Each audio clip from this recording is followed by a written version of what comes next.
Assalamualaikum warahmatullahi wabarakatuh.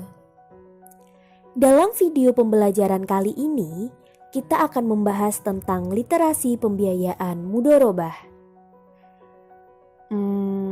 Apa sih itu pembiayaan mudharabah?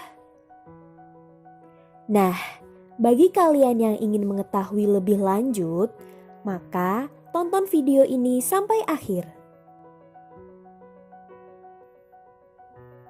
Pembiayaan mudharabah. Di sini kita akan membahas 9 poin.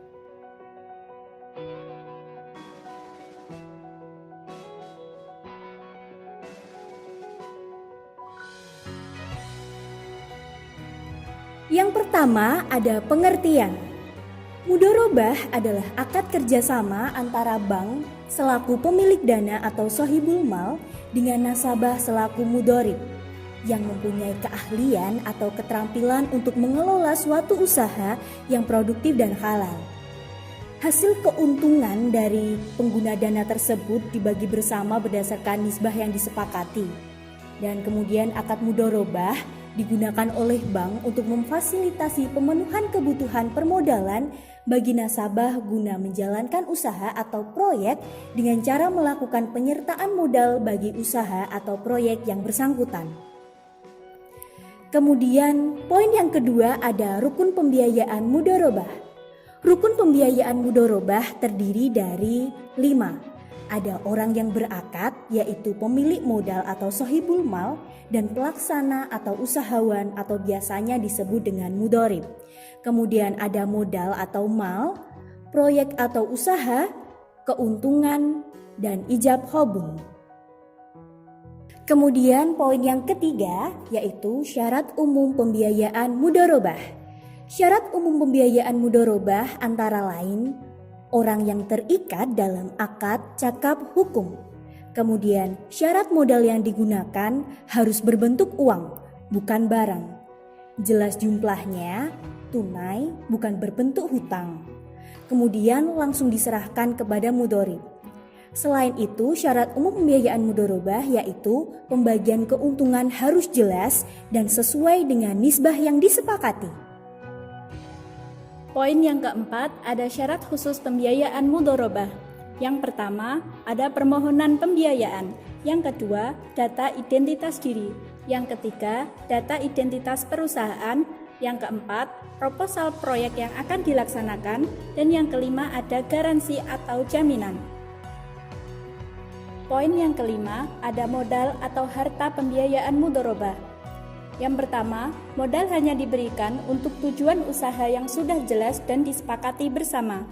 Yang kedua, modal harus berupa uang tunai, jelas jenis mata uangnya dan jenis jumlahnya. Yang ketiga, modal diserahkan kepada mudharib seluruhnya. Yang keempat, jika modal diserahkan secara bertahap, maka harus jelas tahapannya dan disepakati bersama. Dan yang kelima, biaya-biaya yang dikeluarkan untuk studi kelayakan atau sejenisnya tidak termasuk dalam bagian dari modal. Pembayaran biaya-biaya tersebut ditetapkan berdasarkan kesepakatan antara kedua belah pihak. Pekerjaan dan biaya dalam pembiayaan mudharabah. Nah, bank berhak melakukan pengawasan namun tidak berhak mencampuri urusan pekerja usaha mudharib. Nah, bank sebagai penyedia dana tidak boleh membatasi usaha atau tindakan mudharib dalam menjalankan usahanya kecuali sebatas perjanjian atau yang menyimpang dari aturan syariah. Macam-macam pembiayaan mudharabah dibagi menjadi 3. Yang pertama ada mudharabah mutlaqah, yang kedua ada mudharabah muqayyadah, dan yang ketiga ada mudharabah mustarakah. Nah, arti dari mudharabah mutlaqah di sini di mana pada akad ini pemilik modal atau sohibul mal memberikan kebebasan pada pengelola usaha atau mudharib. Nah, yang selanjutnya mudharabah muqayyadah. Nah, pada akad ini pemilik sohibul mal ini membatasi pengelola usaha dalam hal lokasi, cara, atau jenis usaha yang akan dibuat oleh pengelola usaha. Dan yang selanjutnya ada mudharabah mustarakah. Nah, pada akad ini pengelola usaha turut menyumbangkan modalnya sehingga dapat memberikan manfaat bagi banyak pihak. bagi hasil dalam pembiayaan mudharabah.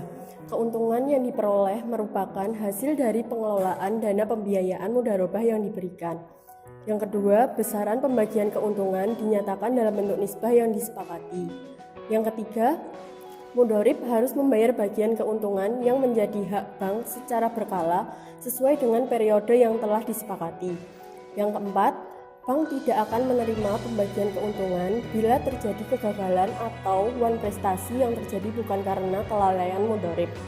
Dan yang terakhir, bila terjadi kegagalan usaha yang mengakibatkan kerugian yang disebabkan oleh kelalaian mudharib, maka kerugian tersebut harus ditanggung oleh mudharib atau menjadi piutang bank. Dilihat pada gambar, skema mudharabah dijelaskan dengan rincian sebagai berikut. Nasabah mengajukan pembiayaan kepada bank untuk memperoleh modal usaha. Bank memberikan modal sebesar 100% untuk dikelola oleh nasabah yang memiliki keahlian tertentu. Kemudian ketika akad berlangsung, telah ditentukan proporsi bagi hasilnya sesuai dengan kesepakatan kedua belah pihak. Jika terjadi kerugian ketika menjalankan usaha yang bukan merupakan kelalaian dari nasabah, maka kerugian ditanggung oleh pihak bank. Setelah proses usaha berjalan, lalu keuntungan dibagi sesuai dengan nisbah. Selain itu, nasabah juga mengembalikan modal pokok kepada bank. Dan itulah tadi literasi dari pembiayaan mudharabah. Sekian yang dapat disampaikan. Terima kasih. Wassalamualaikum warahmatullahi wabarakatuh.